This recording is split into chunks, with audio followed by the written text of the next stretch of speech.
The mirror's reflection. Anna had always been curious. Moving into the new house with her family felt like an adventure, especially since it was a creaky old place with a history. She quickly befriended Mrs. Whitmore, the elderly neighbor who seemed to know everything about the town and its secrets. "Stay away from the attic, dear," Mrs. Whitmore warned one afternoon. "There's an old mirror up there. It's not safe." Anna nodded, but her curiosity was piqued.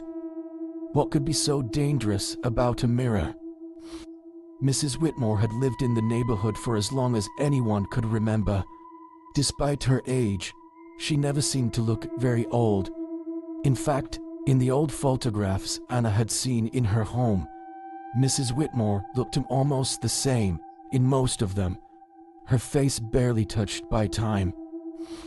That night, while her parents slept, Anna crept up to the attic. The air was thick with dust and the floorboard groaned under her weight. In the corner, draped in a dusty cloth, was the mirror. It was a tall mirror with a wooden frame tarnished with age. She hesitated, but then pulled off the cloth, revealing a glass that seemed to shimmer with a life of its own. That night, she dreamt of the mirror. In her dream, a shadowy figure lurked within the glass, calling her name. Anna. Anna. Following days were filled with odd occurrences. Objects moved on their own. Whispers echoed through the empty rooms, and cold spots appeared around the house.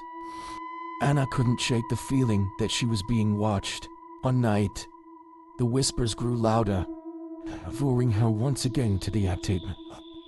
She stood before the mirror, the shadowy figure now clearer, mimicking her movements, but with a sinister grin. The figure's eyes locked onto hers, and it began to speak. "I'm trapped here, Anna. I need your help to escape." "Who are you?" Anna asked, her voice trembling. "A soul like yours, caught in this prison." The figure replied, "Touch the mirror and free me." Anna hesitated, fear whirring with curiosity. As she reached out, her fingers brushed the cold surface of the mirror, and a shock ran through her. The figure lunged forward, grabbing her hand, and a force pulled her into the glass.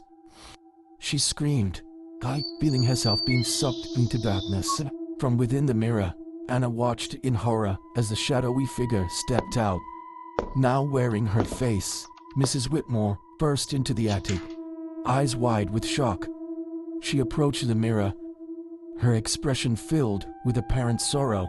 "Oh, Anna," Mrs. Whitmore whispered, tears welling in her eyes. "I'm so sorry." But then, her sad expression twisted into a sinister grin. She began to laugh, an evil but chilling sound that echoed through the attic. "Well done," Mrs. Whitmore said, her voice cold and devoid of the warmth it once held. "Another soul for the collection."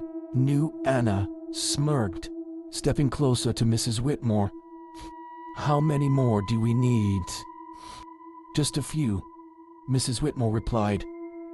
"The mirror's hunger grows." She then placed the dusty cloth back over the mirror, leaving Anna in complete darkness.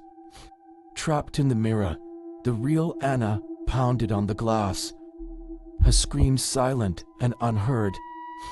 She could feel the cold, oppressive presence of other souls around her, all trapped, all doomed. The new Anna and Mrs. Whitmore left the attic, closing the door behind them. But the evil within the mirror was not dormant. It waited, patient and hungry, for the next victim to release it once again.